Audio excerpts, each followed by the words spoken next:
Technical അനാലിസിസിനായിട്ട് നമ്മൾ ഇന്ന് select ചെയ്തിരിക്കുന്ന ഒരു സ്റ്റോക്ക് ശക്തി പമ്പ് എന്ന് പറയുന്ന കമ്പനിയുടെ സ്റ്റോക്കാണ്.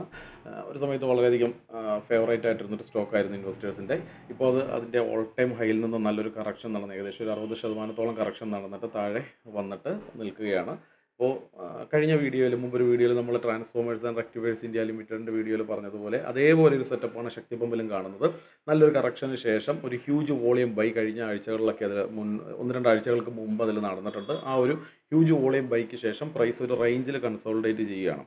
അപ്പോൾ ഇതാണ് അതിൻ്റെ റേഞ്ച്, കൺസോളിഡേറ്റ് ചെയ്യുന്ന റേഞ്ച് ഇതാണ്. വളരെ ടൈറ്റ് ആയിട്ടുള്ളൊരു കൺസോളിഡേഷനാണ് അവിടെ നടന്നുകൊണ്ടിരിക്കുന്നത്. അതുപോലെ തന്നെ ഇതിന് പ്രീവിയസ്ലി അവിടെ ഒരു സെല്ലിംഗ് നടക്കുന്നതിന് മുൻപ് ഒരു ഗ്യാപ്പ് ഇട്ടാണ് ഒരു സെല്ലിംഗ് നടന്നിട്ടുള്ളത്. ആ ഒരു ഗ്യാപ്പ് ഏരിയയിലേക്കാണ്, അതൊരു ഹ്യൂജ് സപ്ലൈ ഏരിയയാണ്, ആ ഒരു സപ്ലൈ ഏരിയയിലേക്കാണ് പ്രൈസ് കയറി വന്നിട്ട് കൺസോളിഡേറ്റ് ചെയ്യുന്നത്.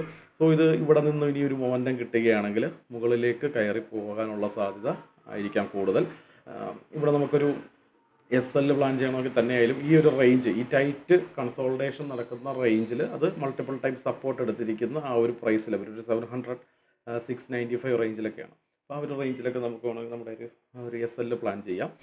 ശ്രദ്ധിക്കുക, ഇങ്ങനെ കയറി പോവുകയാണെങ്കിൽ ഈ ഒരു റേഞ്ചിൽ ഇതിൻ്റെ റീസെൻറ്റ് ഹൈ ഉണ്ടല്ലോ 791, ആ 791 മുകളിലേക്ക് ബ്രേക്ക് ചെയ്ത് ഒരു പുൾ ബാക്ക് എടുത്തിട്ടൊക്കെ ആയിരിക്കും കയറി പോകാനുള്ള സാധ്യതയുള്ളത്. സോ അതൊക്കെ നിങ്ങളുടെ എൻട്രി എങ്ങനെയൊക്കെ പ്ലാൻ ചെയ്യുന്നതിനനുസരിച്ച് നിങ്ങൾക്ക് തീരുമാനിക്കാം. ഇതിൻ്റെ ഒരു സാധ്യതകളും അതിൻ്റെ ഒരു ലെവലുകളും പറഞ്ഞതേ ഉള്ളൂ. മറ്റൊരു വീഡിയോ ആയിട്ട് വീണ്ടും കാണാം. താങ്ക്സ്.